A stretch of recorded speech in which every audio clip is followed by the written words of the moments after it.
আর এই যে তিনি ঠিক এভাবেই পালিয়ে গিয়েছেন, তারা টিকিও খুঁজে পাওয়া যাচ্ছে না। জাহাঙ্গীর তা পুষ্পা হিমসেলফ নিজেই নিজেকে পুষ্পা ঘোষণা করেছেন তৃণমূল আমলে। ফলতা ত্রাস। রাজ্যে পালা বদলের পর প্রকাশ্যে জাহাঙ্গীরের একের পর এক কীর্তি। ফলতায় নাকি নানা কারণে ট্যাক্স দিতে হতো বসকে, মানে জাহাঙ্গীর খানকে। জাহাঙ্গীর ট্যাক্স।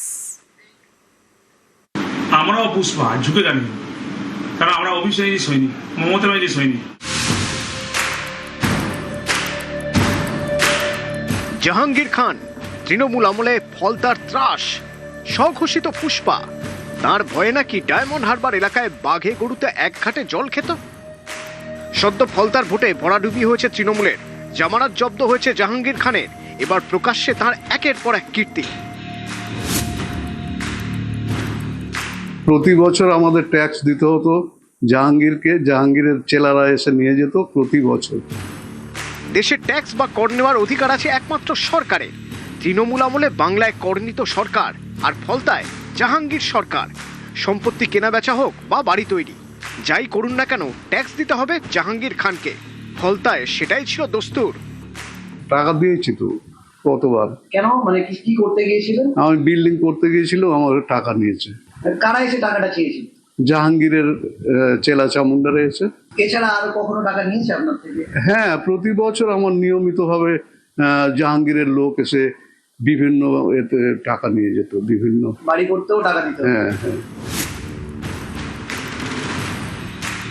কি এই জাহাঙ্গীর ট্যাক্স? ফলতার বাসিন্দাদের অভিযোগ,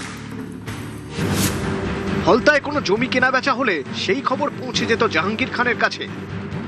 খবর পেয়ে পৌঁছে যেত জাহাঙ্গীর বাহিনী। জমির মালিকের কাছে টাকা দাবি করত তারা।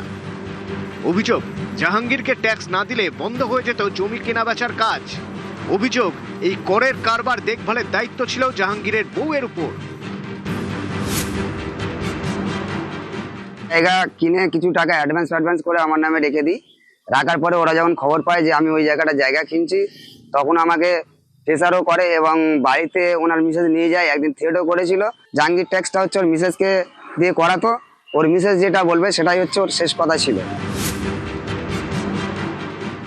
যখন খুশি ওদের লোক পাঠাতো, ওখান থেকে লোক পাঠিয়ে এই টাকা দাও, 5,000 দাও, 10,000 দাও। ওদের লোকেরা এসে হুমকি হামকা দিত, না হলে দাদাকে গিয়ে বলে দেবো।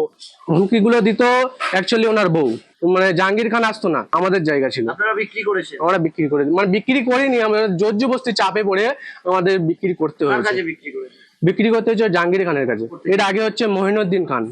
কত টাকায়? 8.5 লাখ টাকায়। কিন্তু আপনারা সেই টাকা, পুরো টাকা আমরা পাইনি। চাপ দিয়ে উনি মহিনুদ্দিনের কাছে জাহাঙ্গীর খান ওটা লিখে নিয়েছে। এখানেই শেষ নয়, জাহাঙ্গীরের ফলতায় বিজেপিকে ভোট দেওয়া ছিল অপরাধ।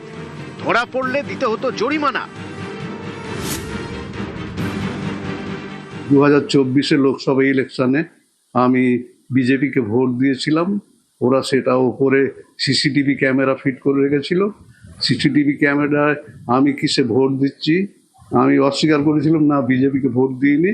ওরা বলে হ্যাঁ দিয়েছে, তার প্রমাণ আছে বলে সেই সিসিটিভি ফুটেজ আমাকে দেখিয়ে আমাকে ভয় দেখিয়েছে যে এই ফুটেজ জাহাঙ্গীরকে পাঠিয়ে দেবো, তোমার ব্যবস্থা জাহাঙ্গীর করবে বলে। তারপরে এইভাবে আমার কাছ থেকে অনেক টাকা নিয়েছিল।